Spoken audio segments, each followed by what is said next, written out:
Hello friends and welcome to the Exams Made Simple, and we are back again with the Hindu complete newspaper analysis for 22 August 2020। 22 अगस्त 2020 का complete Hindu newspaper analysis देखेंगे। Before we start, those who want to join the UPSC mains test series for 2021 और those who want to join the UPSC prelims revision series for 2020, they can join us from the links given in the description and comment section below. वो नीचे description comment से link से join कर सकते हैं। And please do like the video. अगर आपको पसंद आता है तो please do like the video as well. Start करते हैं आज के क्वेश्चंस के थ्रू। पहला क्वेश्चन जो है वो है, consider the following statements with respect to Antarctica treaty 1959।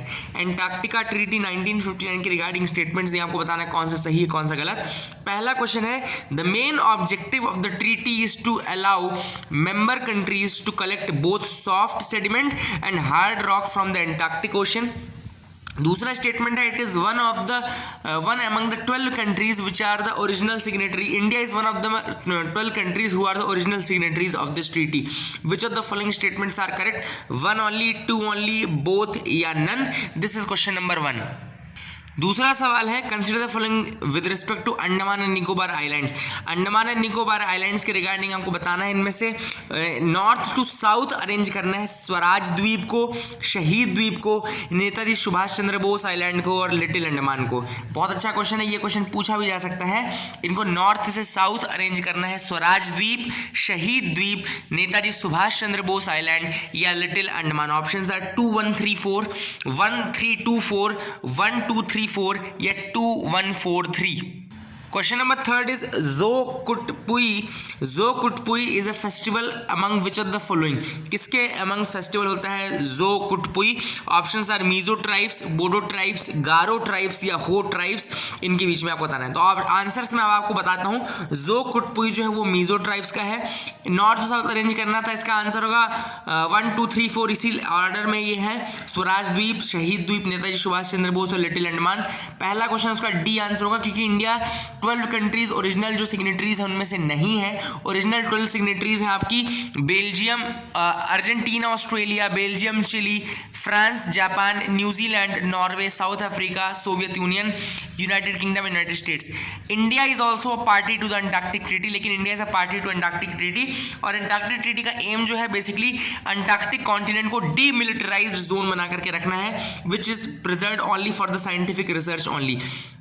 ये जो ट्रीटी थी ये सिग्नेचर के लिए 1959 में आई थी एंड ऑफिशियली फोर्स में इंटर की गई थी 1961 में। So Antarctic treaty entered into force in 1961, though it was open for the signature in on 1959। तो 1959 में सिग्नेचर के लिए आई थी, याद रखिएगा। These are the important questions and उनके आंसर्स। अब आपको आज मैप ऑफ द डे बता देता हूं मैं। मैप ऑफ द डे में आज हम देखेंगे माली का map.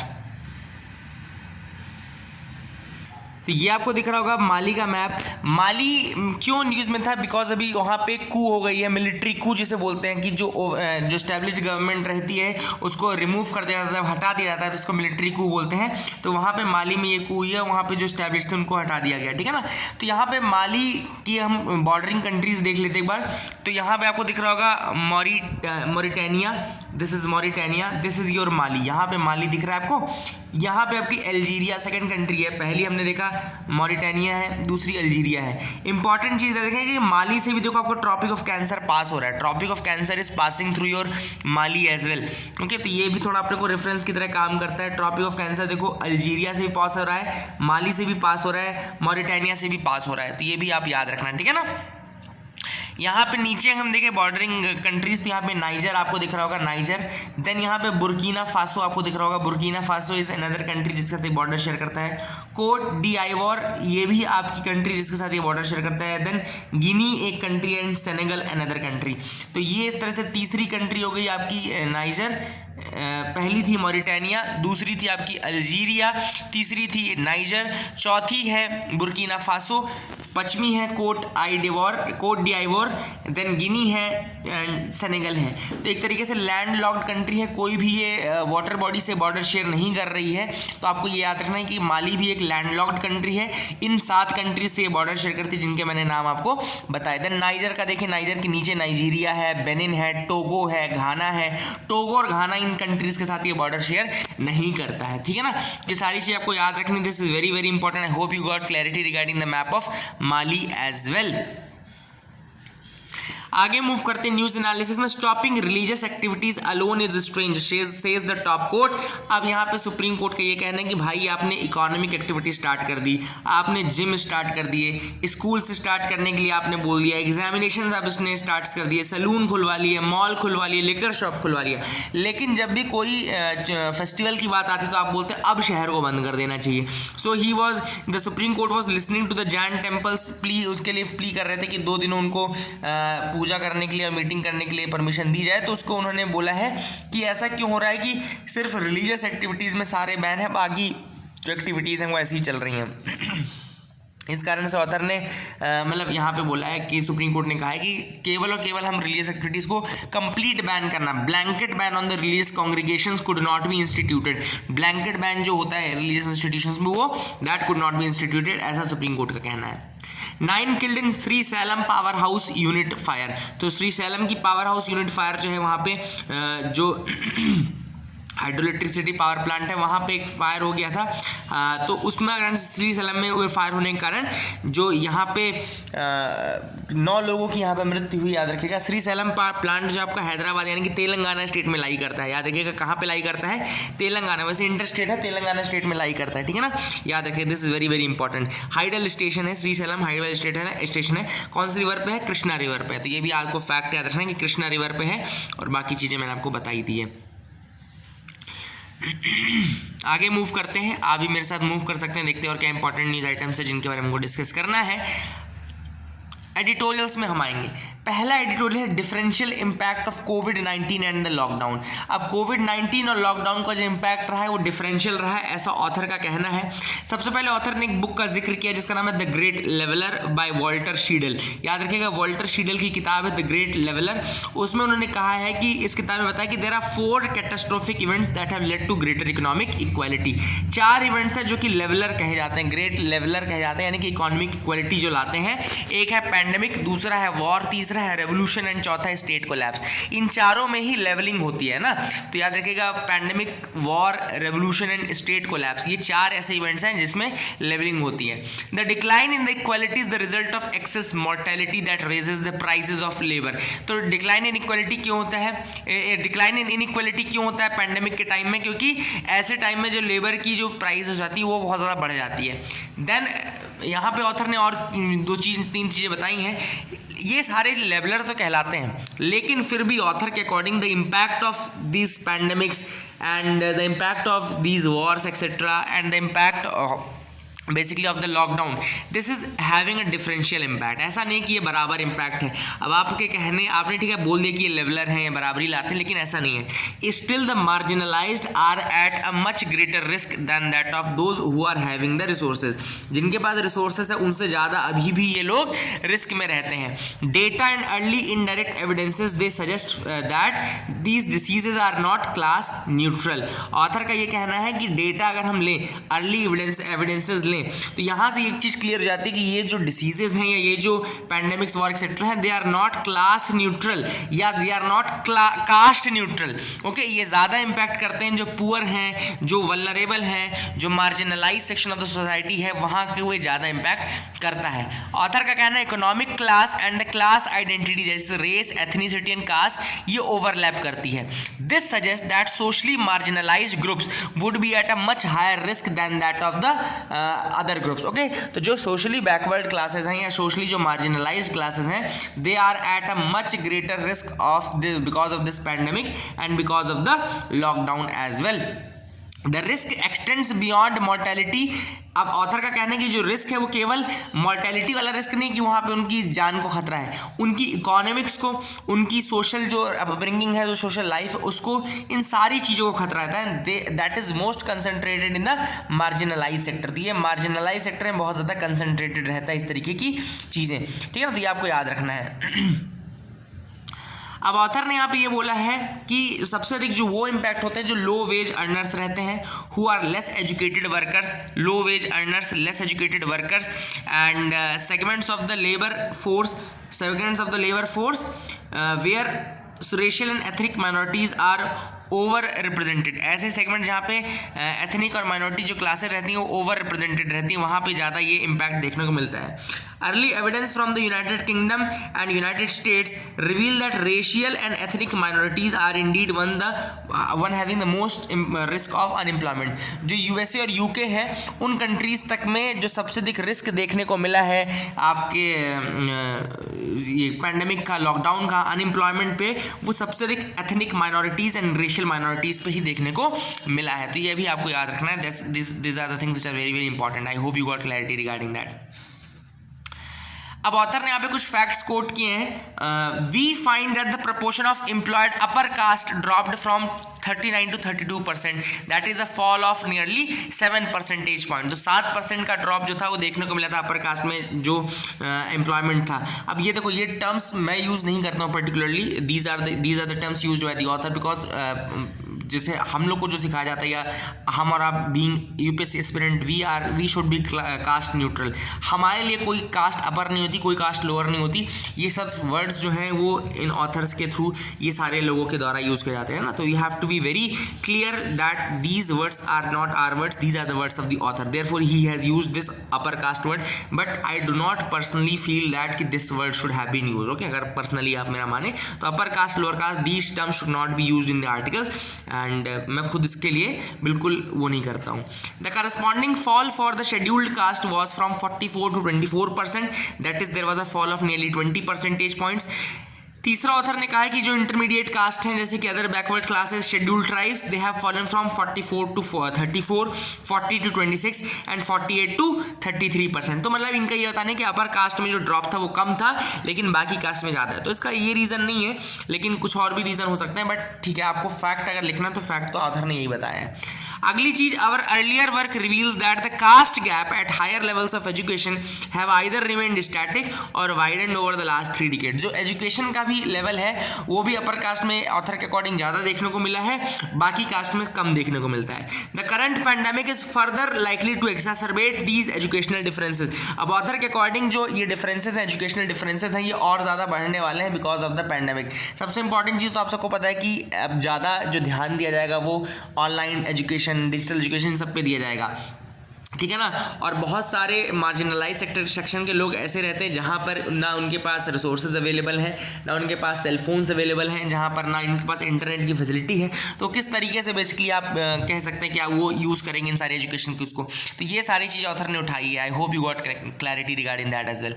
Many dimensions that reveal continued disparity between the caste groups. अब ऑथर का कहना है केवल एजुकेशन या ऐसा नहीं, इकॉनमी, ये एक ऐसा ग्रुप है जहाँ पे डाइवर्सिटी है या इनइक्वालिटी है। यहाँ पे बहुत अफोर्डेबिलिटी है, ऑनलाइन एक्सेस टू एजुकेशन हो गया जो मैंने पीछे आपको बताई है, ये सारी चीज़ें भी काफ़ी ज़्यादा कम है। अपर कास्ट में ज़्यादा अवेलेबल है, लोअर कास्ट में कम अवेलेबल है, ऐसा ऑथर का कहना है, ठीक है ना। तो this words upper caste lower cast ये ऑथर को नहीं यूज़ करना चाहिए, है ना। ऐसा कोई बिल्कुल नहीं था, इसके बिना भी आर्टिकल लिखा जा सकता था। आगे मूव करते हैं, moving resolutely towards the post pandemic future. तो यहाँ पे ऑथर जो है जयंत सिन्हा, उन्होंने काफ़ी ज़्यादा लिखा है what have been the steps taken by the government post pandemic, क्या क्या स्टेप्स लिए हैं। ऑथर ने सबसे पहले बोला कि ग्रेट डिप्रेशन जो 1930s में आया था, यूएसए के वहाँ पे था, पीरियड में था ये 1930s यूएसए में, और वहाँ पे बहुत ज़्यादा अनएम्प्लॉयमेंट रेट बढ़ गया था, ग्रोथ बहुत ज़्यादा डिक्लाइन कर गई थी, है ना। उसके बाद का सबसे बड़ा कहना चाहिए कि एक तरीके से कोलैप्स हुआ है, जो इकोनॉमिक कोलैप्स है ग्रेट डिप्रेशन के बाद का, वो ये पैंडेमिक में देखने को मिला है कोरोना के टाइम पे। अब ऑथर ने कहा कि बहुत ज़्यादा कैलिब्रेटेड मेथडोलॉजी यूज़ की गई है, गवर्नमेंट ने बहुत ज़्यादा सोच समझ के स्टेप्स लिए हैं in order to prevent this crisis.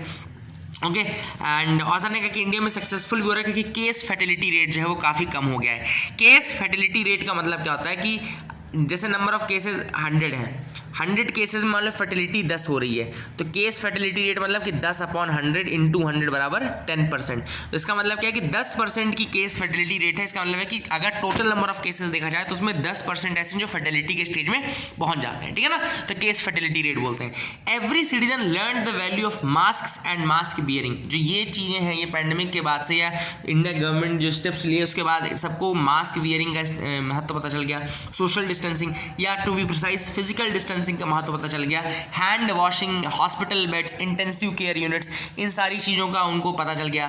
Then ventilators, oxygen cylinders, N95 mask, protective personal protective equipments के बारे में लोगों को पता चला।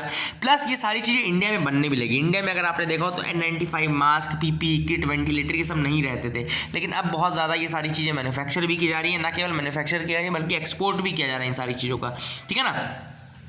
ऑथर ने कहा कि अब जो है टेस्टिंग बहुत ज़्यादा बढ़ गई है, हर लगभग 80-90% डिस्ट्रिक्ट्स हैं जहाँ पर टेस्टिंग प्रॉपर्ली की जा रही है। इसके अलावा गवर्नमेंट ने स्टेप्स लिए, जैसे कि प्रधानमंत्री गरीब कल्याण योजना थी, which was a massive relief package for the needy. ये मैसिव रिलीफ पैकेज था जो कि नीडी लोगों को दिया गया। And through this programme nearly 80 crore fellow citizens are being provided ration through the public distribution system. उनको राशन की व्यवस्था की गई।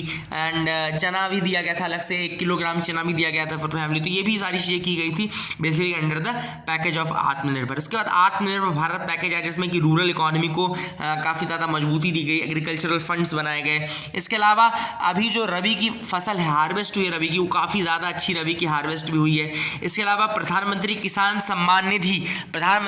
सम्मान निधि के थ्रू भी काफ़ी ज़्यादा पैसा लोगों को दिया गया। Nearly 40,000 crore has been distributed to almost 10 crore farmers through this प्रधानमंत्री किसान सम्मान निधि।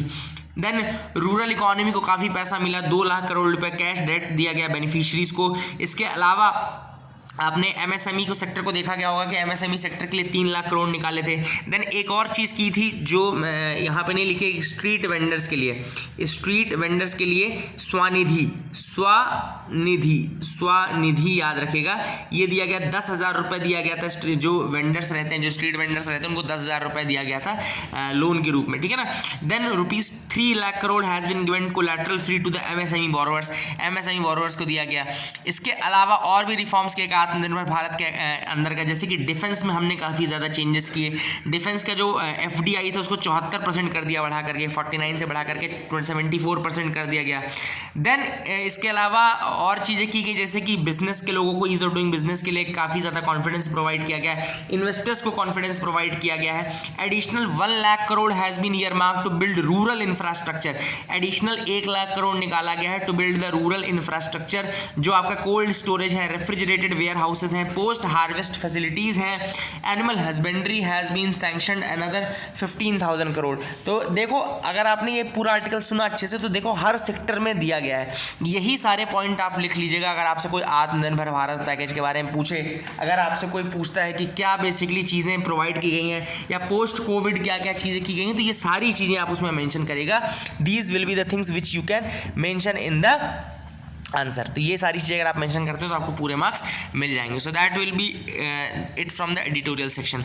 आगे मूव करते हैं, देखते हैं और क्या इंपॉर्टेंट न्यूज़ आइटम्स है जिनके बारे में हमको डिस्कस करना है। Kerala readies to host its first dragon fly festival.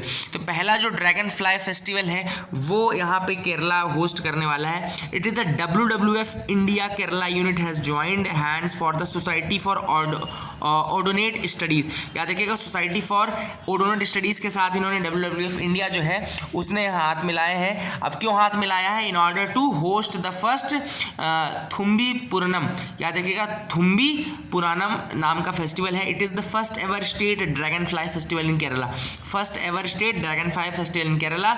इसका नाम है थुम्बी महोत्सवम। याद रखिएगा,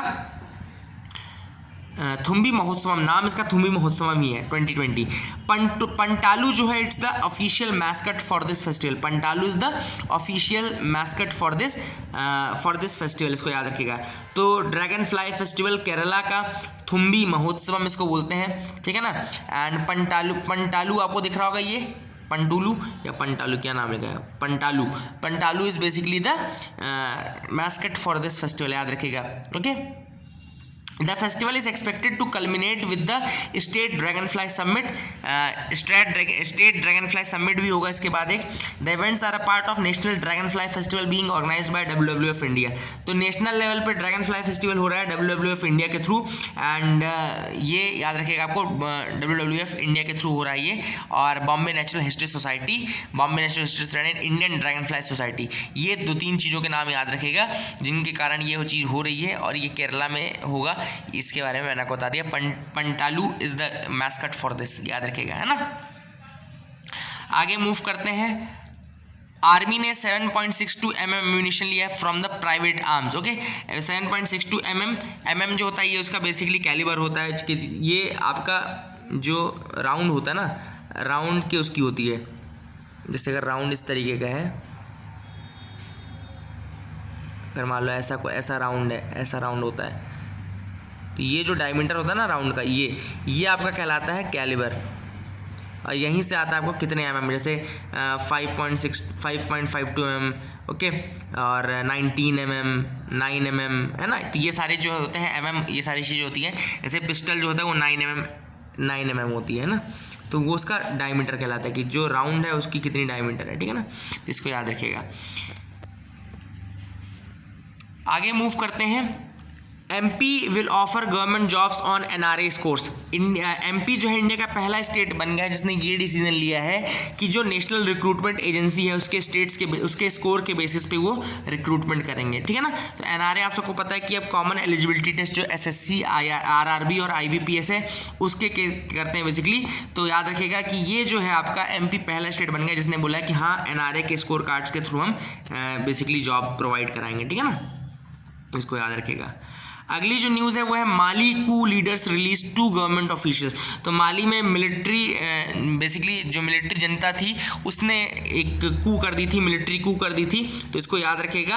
एंड ये क्वेश्चन पूछा भी जाता है, इसलिए मैंने आज आपको मैप जो है वो माली का बताया था। तो अगर आपसे पूछे कि रिसेंटली कहाँ पे कू हुई है तो ये माली में हुई है, ठीक है ना। NCLT orders insolvency action against Anil Ambani. तो NCLT ने इंसॉल्वेंसी एक्शंस के लिए कहा है अनिल अंबानी के अगेंस्ट। और NCLT के बारे में अगर आपको बताऊं तो NCLT national company law tribunal एक क्वासी जुडिशियल बॉडी है इंडिया की जो एडजुडिकेट करती है issues relating to the Indian companies. Okay, क्या करती है? It adjudicates the issues relating to the Indian companies. The tribunal was established under the Companies Act of 2013। 2013 के कंपनीज एक्ट के अंतर्गत इसको बनाया गया था। And it was constituted on 1 जून 2016। तो 1 जून 2016 को फाइनली ये बनती है, याद रखिएगा। एंड एक कमेटी थी जिसके रिकमेंडेशन पे इसको बनाया गया था, तो जस्टिस इरादी कमेटी, याद रखिएगा, इरादी कमेटी वाज देयर जिसके रिकमेंडेशन में इसको बनाया गया था। और आपको बता दें जो इंसॉल्वेंसी प्रोसीडिंग कंपनीज के अगेंस्ट है, कंपनी से अगेंस्ट जब इंसॉल्वेंसी होती है तो वो तो NCLT देखता है, उसकी जो अपील होती है वो NCLAT में जाती है। अगर मान लो किसी इंडिविजुअल के अगेंस्ट बैंकरप्सी करनी है तो क्या वो NCLT के पास जाएगा? नहीं, वो जाएगा आपके पास, आपके DRT के पास, जिसको बोलते हैं डेट रिकवरी ट्रिब्यूनल। तो डेट रिकवरी ट्रिब्यूनल में हम इंडिविजुअल्स के अगेंस्ट जाते हैं, NCLT में हम जाते हैं जब किसी कंपनी के अगेंस्ट इंसॉल्वेंसी प्रोसीडिंग चलती है, तो ठीक है ना। So that is it for this video friends. I hope you like that video. ये नहीं, एक और चीज़ बची हुई है, लास्ट न्यूज़ बची है। Khel Ratna has been approved for 5 people. Okay, the Khel Ratna award निकाला गया है। स्पोर्ट्स मिनिस्ट्री ने कहा है it has expected unprecedented 5 recommendations for country's highest sporting honour Khel Ratna. Okay, लेकिन डिसाइड किया है कि अर्जुन अवार्ड जो है वो अर्जुन अवार्ड मिलेगा किसको? राजीव गांधी खेल रत्न फॉर्मल विनर साक्षी मलिक को एंड मीराबाई चानू को। तो मीराबाई चानू को इनको दिया जाएगा, लेकिन जो आपका खेल रत्न है जो which is the highest country's highest sporting honour Khel Ratna, वो 5 रिकमेंडेशंस एक्सेप्ट किए हैं, ठीक है ना। और आपके अर्जुन अवार्ड किसको दिया जाएगा? खेल रत्न विनर है रह चुकी हैं साक्षी मलिक एंड मीराबाई चानू, उनको ही दिया जाएगा, ठीक है ना। तो ये भी आपको याद रखना है, that is important thing. National sports day लिखा था तो 29 अगस्त को होता है नेशनल स्पोर्ट्स डे, ये आप याद रखिएगा। So that is it for the day friends. I hope you like that video. Please do like and subscribe, keep loving us, keep sharing us. Thank you and have a nice day.